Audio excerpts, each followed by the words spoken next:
Yeah, I'll react to that, sure. Fighter pilot, World War II. Hey guys. Let's Royal watch. Air Force pilots consisted of volunteers who were an average age of 20. Sorry, let's start over.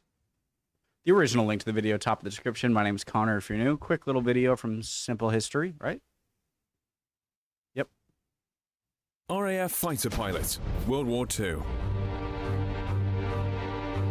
Royal Air Force pilots consisted of volunteers who were an average age of 20. Jeez. Most volunteered because they were excited by the idea of flying Britain's brand new monoplanes, the Hawker Hurricane and the Supermarine Spitfire. Guys, question. Not question, statement. Maybe a question.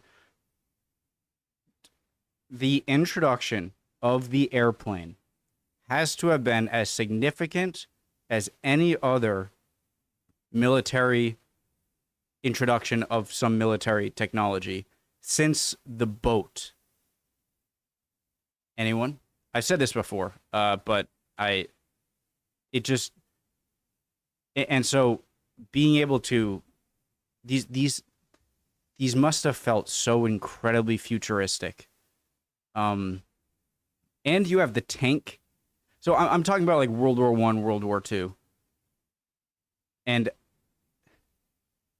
you know, you have the tank, you have submarines. You had submarines back. I think the first submarine in warfare was used in the Revolutionary War, I could be wrong there. Let me know. But this type of military machinery is so incredibly revolutionary that I think it can only be compared to the first use of naval combat. Anyone agree or disagree? While some saw it as an opportunity to become the envy of others, pilot training was done in several phases, the first being initial training, in which cadets went through topics such as mathematics, navigation, and the principles of flying. In the following phases, pilots went over the basics of flying, They practice then on moved on to biplane. flying more powerful aircraft. Once completed, the pilots would finish with a final examination and advanced training. On average, it took 200 to 320 flying hours, or 18 months to 2 years, for a pilot to gain his wings. Question. 18 months to 2 years, I heard that. What is the origin of the sort of bullseye thing and the blue, white, red vertical stripes? Anyone? Training. On average, it took 200 to 320 flying hours, or 18 months to 2 years, for a pilot to gain his wings. RAF pilots wore a dark blue uniform, and their equipment consisted of a leather flying helmet, oxygen mask, flying goggles, headphones, life jacket, a parachute, gloves that covered the wrists, a silk map, navigational computer, and an Enfield Mark I .38 revolver. After the outbreak of World War II in September of 1939, the Royal Air Force was sent to France. However, the fighter pilots wouldn't see much action until Operation Dynamo in May 1940. During the evacuation, the Royal Air Force was outmatched and outnumbered by the battle-experienced German fighter pilots. However, the British fighter pilots were able to give enough cover to the evacuating troops. Didn't even like civilian vessels, fishing vessels went... It's such an amazing example of a country coming together down to, you know, the normal citizen. Helping the BEF reach Britain, even if their distance from the beach gave an impression to the army that they were absent. After Operation Dynamo, the Royal Air Force rapidly expanded by gaining many new volunteer pilots from other countries. So many that, during the Battle of Britain, 20% of the Royal Air Force's fighter pilots were foreign. 1 in 10 were from Commonwealth nations, such as Canada, Australia, and New Zealand, while others came from Nazi-occupied nations in Europe, including Czechs, Poles, French, and Belgians. The Polish made up the largest of these forces and were the most motivated to fight and take revenge. Not as they had surprised. fought the Luftwaffe during the German invasion of Poland and the Battle of France. Polish pilots gained a reputation of getting close to the enemy aircraft at point-blank range in order to effectively destroy them. That's actually terrifying. The Battle of Britain. It's like, we already defeated you. It's like, nope. enemy aircraft at point-blank range in order to effectively destroy them.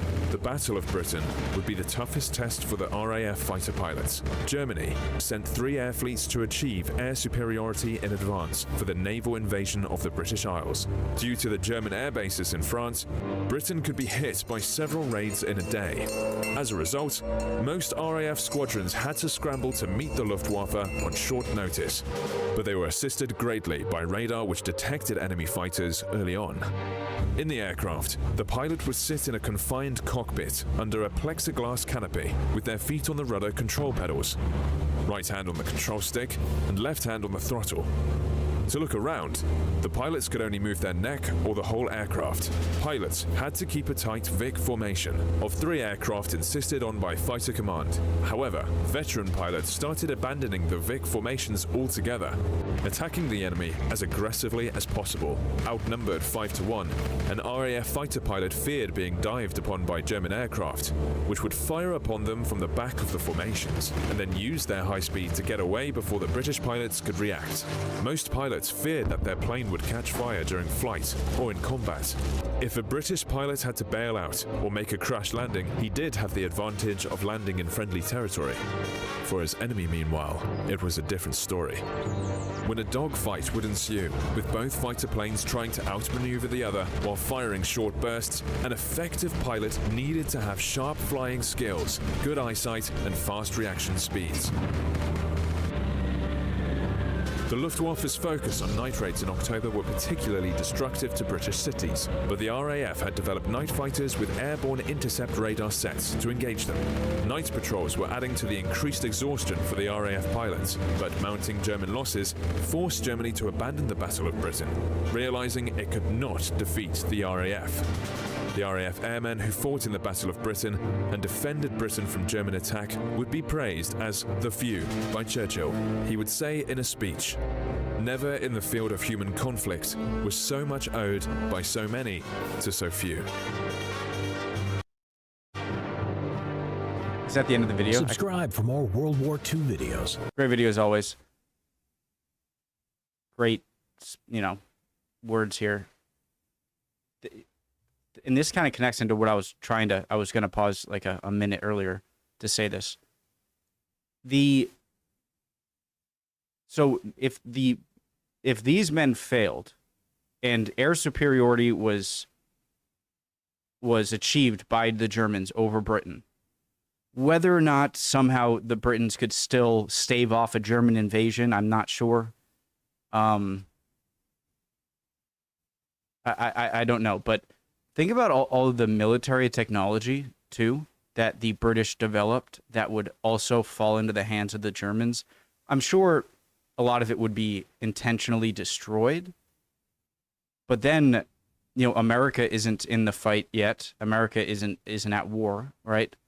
And so a lot of those advantages in military technology wouldn't have been given to the Allies.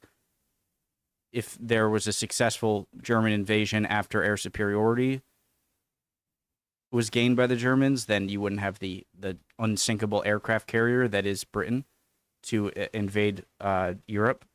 And so this absolutely true that these men played a more pivotal role in the war than I would say almost anyone else. Correct me if I'm wrong, if you have anyone else in mind. One more question before I stop here. What is a pistol really going to do for you?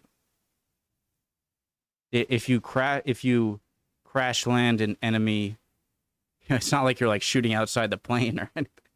But if you crash in enemy territory, is a pistol? I guess it's better than nothing, right? I mean, why not have it? Am I answering my own question? Anyways, love y'all. Hope you guys are all doing well. Would appreciate any comments below. Yeah, it's really interesting. I know it's a short video, but I think I asked a few questions there.